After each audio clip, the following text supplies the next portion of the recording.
I think that the measures and the approach that has been used by the government since 2015 has made some difference in the fight against corruption. From the background report itself, some of those measures were captured. We talked about strengthening and upscaling the criminal justice process against high-profile people.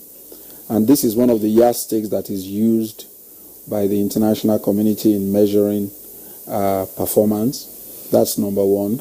Number two, hitherto under this, in Nigeria, asset recovery had never been used as an enforcement measure. This government has greatly escalated that. And not only has it done that, as far as Africa is concerned, Nigeria is the only country that has recorded successes in recovering assets that had been taken abroad, because it's an extremely difficult, cumbersome, frustrating process. And it could be also very expensive. But Nigeria has succeeded in the space of 5 years. We have had 3 recoveries. It's unprecedented from foreign jurisdictions. That's number 2. The third measure, of course, is the whistleblower policy. You can't fight corruption without information and intelligence coming in. The government has introduced that measure in order to encourage citizens to provide information.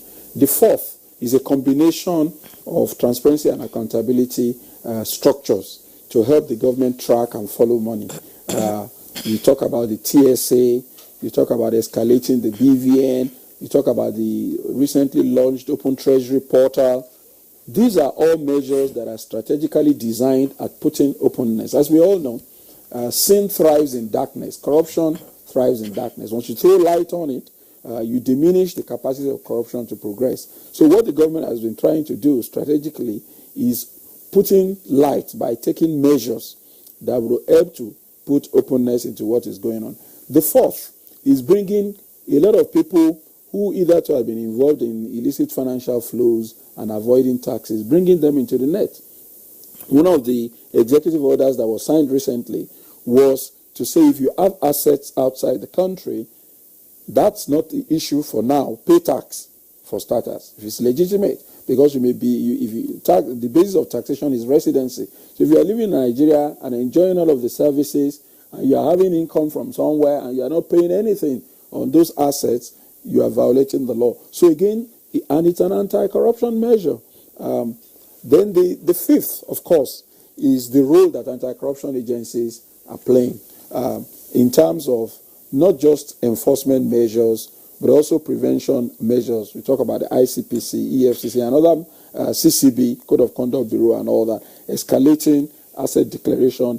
So strategically, all agencies who are involved in anti-corruption are much more alive, especially because of the political will and the environment. And the fourth, which I can mention, of course, is the passage of the NFIU legislation last year or 2 years ago, which gave the Financial Intelligence Agency autonomy and strengthened it to be another level of oversight in this whole fight against corruption. So all things considered, I think that the political will has driven a lot of strategic moves to coalesce towards getting the government achieve its objective of fighting corruption. Of course, we're not saying that we are home and dry, but certainly we're not where we used to be.